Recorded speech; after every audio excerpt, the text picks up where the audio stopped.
يوصيكم الله في أولادكم للذكر مثل حظ الأنثيين فإن كن نساء فوق اثنتين فلهن ثلثا ما ترك وإن كانت واحدة فلها النصف ولأبويه لكل واحد منهما السدس مما ترك إن كان له ولد فإن لم يكن له ولد وورثه أبواه فلأمه الثلث.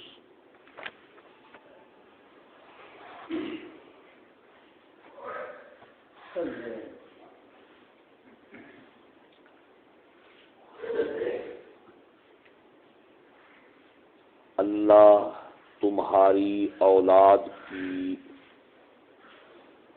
میراث کے بارے میں تمہیں تاکیدی حکم دیتا ہے. ایک مرد لڑکے کا حصہ برابر ہے دو عورتوں کے حصہ کے.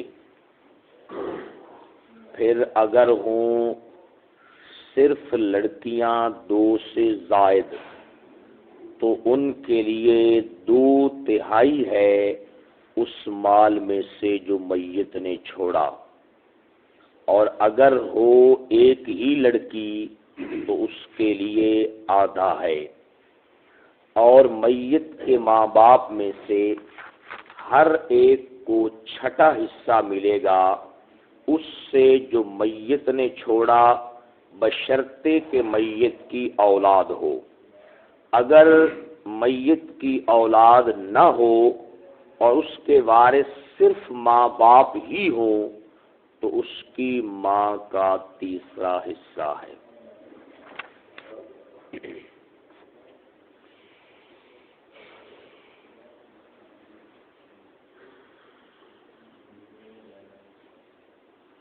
یہ سورۃ النساء کا بحمد اللہ تعالی دوسرا رکوع شروع ہو چکا ہے. یہ بات آپ پیچھے یاد کر چکے ہیں. اب پہلے اس دوسرے رکوع کا جو حضرت شیخ التفسیر نے مرکزی عنوان لکھا ہے اس کو یاد کرتے ہیں. یہ تو آپ یاد کر چکے ہیں کہ پوری سورۃ النساء کا جو دعویٰ ہے اور مرکزی مضمون ہے پوری سورت کا وہ ہے اصلاح معاشرہ. اور جو پہلا رکوع ہم نے ترجمے کے ساتھ پڑھا اس کا مرکزی عنوان ہے اپنے گھر میں ناجائز مال کی آمد کو روکنا.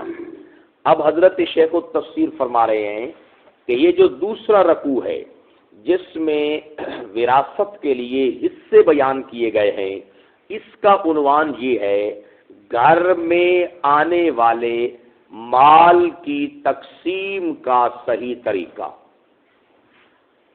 پہلے حصے میں گھر میں ناجائز مال کی آمد کو روک دیا گیا. اب جو جائز طریقے سے حلال طریقے سے مال گھر میں آیا ہے اس کی عادلانہ اور منصفانہ تقسیم کا صحیح طریقہ کیا ہے تو وہ اللہ رب العزت نے اس رکوع کے اندر بیان فرمایا ہے. اب ترجمہ سے کچھ بات تو یقینی طور پر آپ کو سمجھ میں آئی ہوگی کہ اللہ رب العزت نے فرمایا کہ جو مذکر ہے للذکر، مذکر جو مرد ہے اس کا حصہ جو ہے مثل حظ الانثیین، 2 عورتوں کے کیا ہے برابر ہے. سمجھا کہ جناب والا، یعنی 2 لڑکیوں کا جتنا حصہ بنتا ہے اتنا ایک لڑکے کا کیا بنتا ہے حصہ بنتا ہے. سمجھا کہ جناب والا. اور آگے فرمایا کہ اگر جو ہے نا بچیاں جو ہیں وہ 2 سے زیادہ ہیں، 2 سے کیا ہیں فَإِن كُنَّ نِسَاءً فَوْقَ اثْنَتَيْنِ، پھر اگر ہوں صرف لڑکیاں اور ہوں بھی 2 سے زیادہ تو فَلَهُنَّ ثُلُثَا مَا تَرَكَ، پھر ان کو باپ کی وراثت سے 2/3 حصہ ملے گا، 2/3 حصہ ملے گا۔ اور اگر صرف ایک لڑکی ہو وراثت میں فَلَهَا النِّصْفُ، پھر اس کو کیا ملے گا؟ آدھا ملے گا۔ یہ میں آپ کو اس سے یاد کرواؤں گا انشاءاللہ جو اس رکوع کے اندر ہے۔ پہلے ایک تمہیدی مقدمہ جو ہے وہ آپ کی خدمت میں عرض کروں۔ دیکھیے یہاں سے آپ کو یہ بات تو سمجھ آ گئی کہ باپ کی وراثت میں جس طرح لڑکے کا حصہ ہے اسی طرح لڑکیوں کا بھی کیا ہے؟ حصہ ہے، لیکن ایک لڑکے کا حصہ برابر ہے کتنی لڑکیوں کے حصے کے؟ 2 حصے کے۔ اب یہ بات کس نے فرمائی ہے؟ اللہ رب العزت نے فرمائی ہے۔ اب دیکھیے جو ہمارا لبرل ازم طبقہ ہے، سیکولر طبقہ ہے، وہ اس بات کے اوپر زور لگا رہے ہیں، محنت کر رہے ہیں، ڈٹے ہوئے ہیں، کہتے ہیں کہ نہیں، برابر ہونا چاہیے، حصہ کیا ہونا چاہیے؟ برابر ہونا چاہیے، جتنا لڑکے کا حصہ ہے اتنا ہی کس کا ہونا چاہیے؟ لڑکی کا بھی حصہ ہونا چاہیے۔ دیکھیے اسلام نے تو پھر بھی جناب والا ایک لڑکے کو 2 لڑکیوں کے برابر حصہ دیا ہے، اور لڑکیوں کے لیے وراثت اور حصہ مقرر کیا ہے جو ان سیکولر ازم اور لبرل ازم لوگوں کے اصل آباء و اجداد تھے، یعنی مشرکین عرب، سمجھ آ گئی؟ ان کے ہاں تو عورت کا سرے سے کوئی حصہ مقرر، یہ آپ سن رہے ہیں نا پیچھے۔ اب اسلام نے چونکہ ان کو حصہ دیا ہے اس لیے اب تھوڑا اسلام کے اوپر یہ دلیر ہو گئے ہیں اور یہ کہتے ہیں کہ نہیں، اسلام چونکہ مساوات کا قائل ہے اس لیے ہمارا مطالبہ یہ ہے کہ پاکستان کے آئین اور قانون میں یہ لکھ دیا جائے کہ لڑکے اور لڑکی کا وراثت میں حصہ کیا ہونا چاہیے؟ برابر ہونا چاہیے۔ اب اس کے اوپر جو ہے نا آپ نے پھر اسی طرح سنا کہ آگے چل کر اگر لڑکا ہے اور ماں باپ موجود ہیں اور اولاد بھی ہے مرنے والے کی اور ماں باپ بھی ہیں تو پھر ماں باپ میں سے ہر ایک کو چھٹا حصہ کیا ہے؟ ملے گا، یعنی کہ لڑکے سے پھر بھی ماں باپ کا حصہ کیا ہے؟ کم ہے۔ اسی طرح بہنوں کا حصہ بھی کیا ہے؟ کم ہے، سمجھ گے؟ اب اس کے اوپر یہ بڑے خوبصورت مقدمہ تفسیر ضیاء القرآن میں لکھا گیا ہے، وہ میں آپ کی خدمت میں پڑھتا ہوں۔ الفاظ بھی بڑے جو ہے نا ادب کا حصہ ہے، انشاءاللہ آپ بڑے محظوظ ہوں گے۔ یہ پہلے آج سن لیں، پھر انشاءاللہ حصے جو ہے وہ آپ کو سمجھائیں گے، لیکن پہلے یہ آج مسئلہ سمجھے۔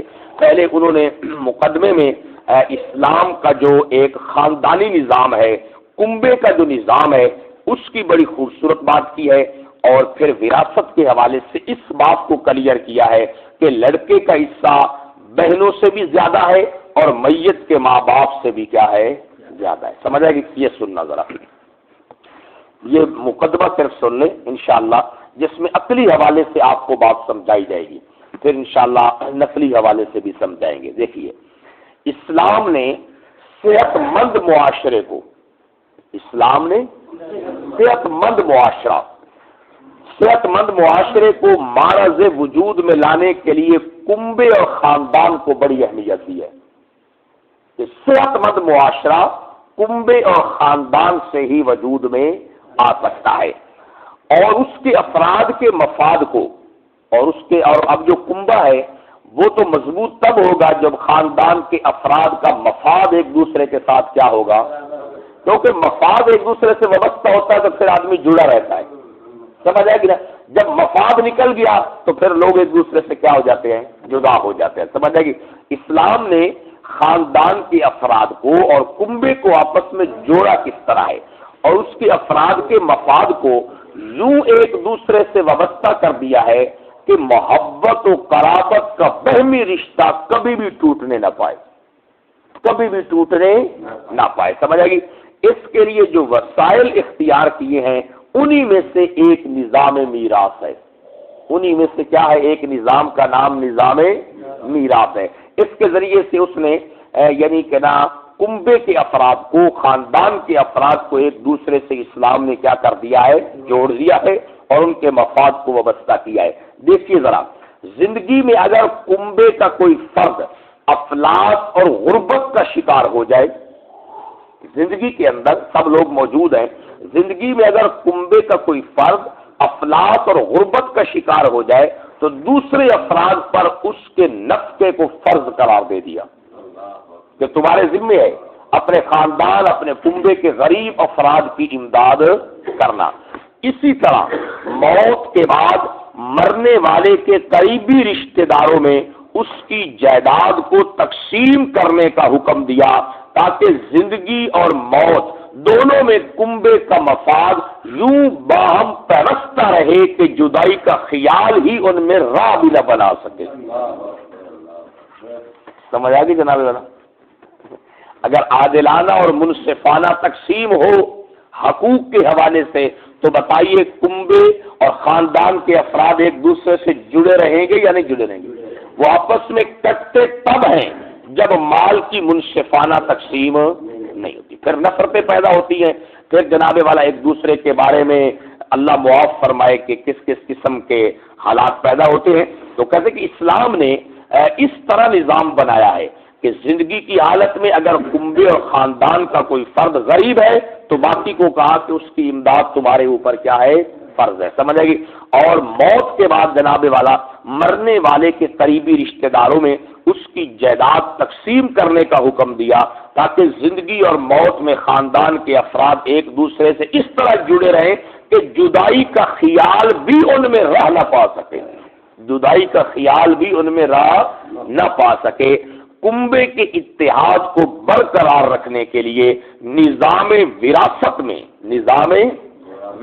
میں جس اصول کو پیش نظر رکھا گیا ہے وہ ہے قرابت۔ وہ کیا ہے؟ وہ میں آپ کو سمجھا چکا ہوں جناب والا۔ میراث میں حصہ کے ملنے یا نہ ملنے اور حصہ کے کم یا زیادہ ہونے میں رشتہ کی نزدیکی اور دوری کو بنیادی دخل ہے، سمجھ آئے گی؟ حصہ کے ملنے یا نہ ملنے میں، حصہ کے کم ملنے میں یا زیادہ ملنے میں جو بنیادی اصول ہے وہ کیا ہے؟ قرابت ہے، سمجھ آئے گی جناب؟ اب ذرا دیکھنا، اب وہ دوسری بات کر رہے ہیں کہ لڑکے کا حصہ زیادہ ہے اور لڑکی کا حصہ کیا ہے بھائی؟ تھوڑا ہے۔ ایک تو مسئلہ یہ آپ کو سمجھائیں گے، دوسرا یہ سمجھائیں گے کہ اولاد بھی موجود ہے مرنے والے کی اور مرنے والے کے ماں باپ بھی موجود ہیں، تو بیٹے کا حصہ پھر بھی زیادہ ہے اور ماں باپ کا حصہ کیا ہے بھائی؟ کم ہے۔ اس کے اوپر جو لبرل ازم طبقہ ہے ان کو ایک جو ہے نا اپنی ذہنی بیماری ہے، تکلیف ہے اسلام کے خلاف۔